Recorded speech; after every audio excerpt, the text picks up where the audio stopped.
বেকারত্বের বোঝা যখন গায়ে, আর তখন ছেলে রাতের ভালোবাসে আর দিনের আলোকে ভয় পায়। 18 বছর ছেলেটি এখন তার বাবার চোখের সামনে তাকিয়ে কথা বলতে পারে না, তাই তো দীর্ঘদিন একসাথে খাবারটাও খায় না।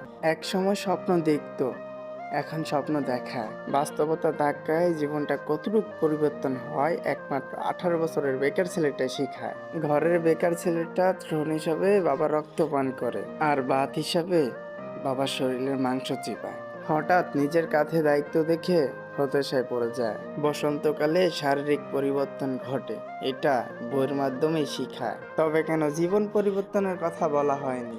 ব্যক্তিগত নিজেকে কেন বুঝতে হয়? কাকেই বা প্রশ্ন করি? কারো কাছে তো আর উত্তর নাই। তোমরা ছোট যারা রয়েছ, তোমরা বেকারত্বকে অবহেলা করো না।